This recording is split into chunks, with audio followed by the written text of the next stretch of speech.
ಇಲ್ಲಿ ಒಂದು ಸದ್ಯಕ್ಕೆ ಟ್ರಯಲ್ ಮಾಡೋಣ ಅಂತ ಒಂದು 2000 ಮರಿ ಕಾಟ್ಲಾ ಬಿಟ್ಟಿದ್ದೀನಿ. 18 ಅಡಿ ಡೀಪ್ ಇದೆ, ಕೃಷಿ ಹೊಂಡ ಇದು ಮಾಡ್ಕೊಂಡಿದ್ದೀವಿ. ಸೊ ನಮ್ದೆಲ್ಲ ಬೋರ್ವೆಲ್ ನೀರು ಇಲ್ಲಿಗೆ ಬರುತ್ತೆ, ಇಲ್ಲಿಂದ ಬೇರೆ ಕಡೆಗೆ ಹೋಗುತ್ತೆ.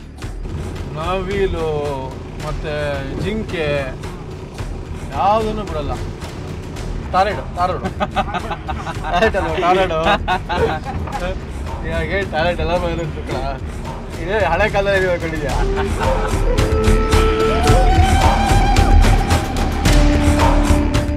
ಅಡಿಕೆ ಒಣಗಿಸ್ತಿದ್ವಿ, ನಮ್ದೆಲ್ಲ ಜಾಗ ಇದು, ನಮ್ಮ ಅಪ್ಪನ ಫ್ರೆಂಡ್ದು ಅಡಿಕೆನ ಇಲ್ಲಿ ಒಣಗಿಸ್ತಿದ್ವಿ. ಅದಿಷ್ಟು ಕ್ಲೀನ್ ಮಾಡಿಸ್ಕೊಂಡು ಇದಿಷ್ಟು ಒಣಗಿಸ್ಕೊಂಡು ಇಲ್ಲಿ ಮಧ್ಯೆ ಟೆಂಟ್ ಹಾಕೊಂಡು ಮಲಗ್ತಿದ್ದೆ.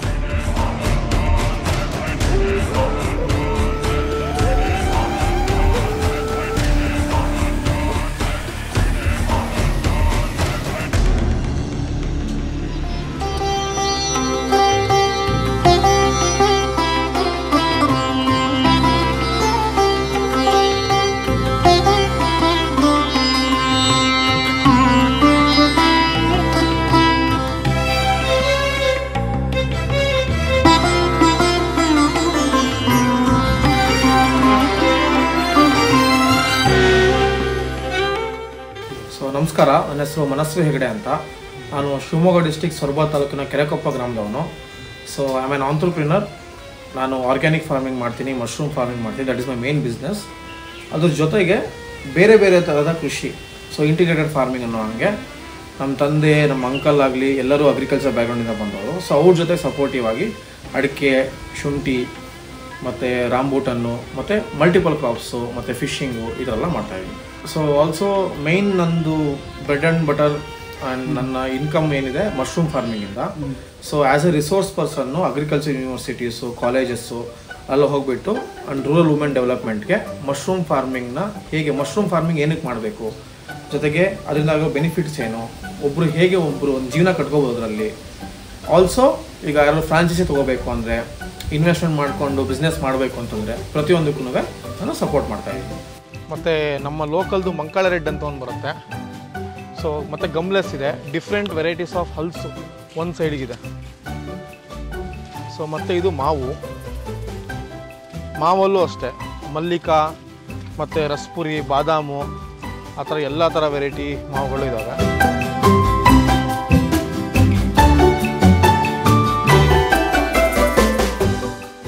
ನೀವು ಇಲ್ಲಿ ಬಂದರೆ ನಿಮಗೆ ವೆಸ್ಟ್ ಇಂಡೀಸ್ ಚೆರಿ ಅಂತ ಒಂದು ಫ್ರೂಟ್ ಇದೆ. ಇದಕ್ಕೆ ವೆಸ್ಟ್ ಇಂಡೀಸ್ ಚೆರಿ ಅಂತ ಕರೀತಾರೆ.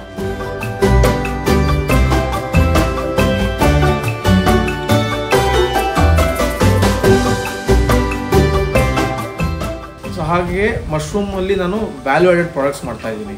ಸೊ ಮಶ್ರೂಮ್ನ ಜನಕ್ಕೆ ಗ್ರೋ ಮಾಡೋಕ್ಕೆ ಹೇಳ್ಕೊಟ್ಬಿಟ್ಟು ಅವ್ರ ಹತ್ರ ಗ್ರೋ ಮಾಡಿಸ್ಬಿಟ್ಟು ಅದನ್ನು ವಾಪಸ್ ಬೈ ಮಾಡಿಬಿಟ್ಟು ಎಂಡ್ ಪ್ರಾಡಕ್ಟ್ ಮಾಡ್ತಾಯಿದ್ದೀನಿ. Like mushroom pickles, mushroom cookies, mushroom powder which is very helpful for diabetic patients, ಇದೆಲ್ಲ ಮಾಡ್ತಾ ಇದ್ದೀನಿ. ಸೊ ಇವಾಗ ಹಳ್ಳಿಲೆಲ್ಲ ಜೀವನ ಮಾಡ್ತಾ ಇದ್ದೀರಲ್ಲ, ಇದ್ರಲ್ಲಿ ಏನು ಬೆಸ್ಟ್ ಥಿಂಗ್ಸ್ ಅಂತ ಅನಿಸುತ್ತೆ? ಸೊ ಹಳ್ಳಿ ಜೀವನದಲ್ಲಿ ಬೆಸ್ಟ್ ಥಿಂಗ್ ಅಂತಂದರೆ ಆರೋಗ್ಯ. ಸೊ ನಾವು ಇಲ್ಲಿರೋದಕ್ಕಾಗಿ ನಮಗೆ ಒಳ್ಳೆ ಗಾಳಿ ಸಿಗುತ್ತೆ, ಒಳ್ಳೆ ಊಟ ಸಿಗುತ್ತೆ, ನಾವು ಬೆಳೆದಿದ್ದಂತ ನಾವು ತಿನ್ಬೋದು, ಮತ್ತು ಹೈಯೆಸ್ಟ್ ಕೆಮಿಕಲ್ಸ್ ಯೂಸ್ ಮಾಡ್ದಂಗೆ ನಾವಿಲ್ಲಿ ಬೆಳಿಬೋದು, ಮತ್ತು ನೆಮ್ಮದಿ ಇರುತ್ತೆ. ಯಾವುದೇ ಥರದ ಸಿಟಿ ಲೈಫಲ್ಲಿರುವಂತಹ ಧೂಳಾಗಲಿ, ಅಲ್ಲಿ ಜಂಜಾಟ ಆಗಿರ್ಬೋದು. ಈಗ ಫಾರ್ ಎಕ್ಸಾಂಪಲ್ ನಾವು ಇಲ್ಲಿಂದ 10 ಕಿಲೋಮೀಟ್ರ್ ಹೋಗಬೇಕು ಅಂದರೆ 15 ನಿಮಿಷದಲ್ಲಿ ಹೋಗ್ಬಿಡ್ಬೋದು. ಅದೇ ಬೆಂಗಳೂರಂತಹ ಮೆಟ್ರೋಪಾಲಿಟನ್ ಸಿಟಿಲಿ ಬೇರೆ ಬೇರೆ ಸಿಟಿಗಳಲ್ಲಿ 3/4 ಗಂಟೆ 1 ಅವರ್ ಆದರೂ ಹೋಗೋಕ್ಕೆ ಕಷ್ಟ ಆಗುತ್ತೆ. ಸೊ ಟೈಮ್ ಪ್ರತಿಯೊಬ್ಬನಿಗೂ ಬೇಕಾಗತ್ತೆ. ಸೊ ಅಲ್ಲಿ 1 ಅವರ್ ಆಗೋ ಕೆಲಸ ಇಲ್ಲಿ ಅರ್ಧ ಗಂಟೆಲ್ಲೇ ಮುಗಿಸ್ಬೋದು. ಆಮೇಲೆ ಇಲ್ಲಿ ಸಪೋರ್ಟಿವ್ ಆಗಿರ್ತಾರೆ, ಮತ್ತು ಜೀವನ ತುಂಬ ಸಿಂಪಲ್ ಆಗಿರುತ್ತೆ. ಸೊ ಬೇರೆ ಯೋಚನೆಗಳಾಗಲಿ, ಕಾಯಿಲೆಗಳಾಗಲಿ ಕಂಪೇರ್ ಟು ಸಿಟಿ ಲೈಫ್ ತುಂಬ ಕಡಿಮೆ. ಸೊ ಅದೇ ಕಂಪ್ಯಾರಿಸನ್ ಪಾಯಿಂಟಲ್ಲಿ ಸಿಟಿ ಮತ್ತು ಹಳ್ಳಿ ಲೈಫ್ ಸ್ಟೈಲ್ ವ್ಯತ್ಯಾಸ ನೀವೆರಡು ನೋಡಿರೋದ್ರಿಂದ. ಸೊ ಈಗ ನನ್ನ ಬಿಸ್ನೆಸ್ ಬೆಂಗಳೂರಲ್ಲೂ ಇದೆ. ನನ್ನ ಬೆಂಗಳೂರಲ್ಲೂ ನನ್ನ ಮಶ್ರೂಮ್ ಫಾರ್ಮ್ ಇದೆ. ಸೊ ಒಂದು 15 ಡೇಸ್ ಅಲ್ಲಿರ್ತೀನಿ, 15 ಡೇಸ್ ಇಲ್ಲಿರ್ತೀನಿ.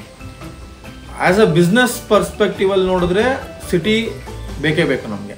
ಯಾಕೆಂದರೆ ನಾವು ಗ್ರೋ ಮಾಡಿರುವಂತಹದನ್ನು ಒಳ್ಳೆ ರೇಟ್ ಬರೋದಾಗಲಿ, ಮತ್ತು ಅದನ್ನು ಎಂಡ್ ಯೂಸರ್ ಆಗಿರೋವಂಥದ್ದು ಆ ರೇಟ್ನ ಕೊಟ್ಟು ತಗೊಳ್ಳೋರು ಸಿಟಿಯವರೇ.